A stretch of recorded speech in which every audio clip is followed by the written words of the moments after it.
Here we are, third day of International Journalism Festival. We are with Andy Carvin. Thank you for being with us. My pleasure. Thanks for having me. You created the Reportedly. What is it about? Reportedly is a nonprofit news startup that focuses specifically on covering human rights and social justice issues around the world.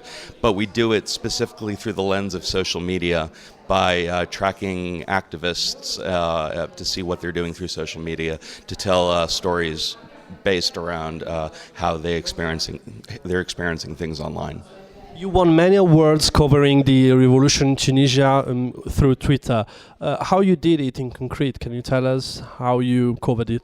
It all kind of happened by accident. I had been using Twitter for a number of years trying to cover news stories, and I knew a number of bloggers from Tunisia. I'd met them years before, and they began talking about the protests that started after Mohamed Bouazizi set himself on fire. And so I started organizing Twitter lists based on the people I already knew, asking them for suggestions on who else I should be following. People invited me to join their Facebook groups where they were discussing things and sharing plans for the next protests. And so a lot of it was really focused on cultivating sources across Tunisia and among Tunisian expatriates living outside the country, and using Twitter to coordinate the conversation and document what was happening. So, can you tell us an advice, a suggestion, in order to use Twitter for journalists?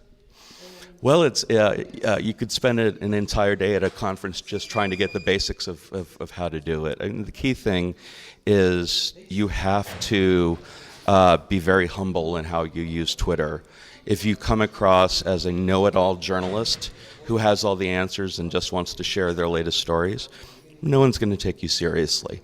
But if you're able to come to Twitter and admit what you don't know and try to get to know the communities there, and offer your assistance to them before even seeking assistance from them to yourself, you're building that sense of credibility within the community. Because if you just show up in the middle of a news story and say, hey, I need your help, people aren't going to listen. But if they feel like you're a part of their community already, they're much more likely to share important information with you.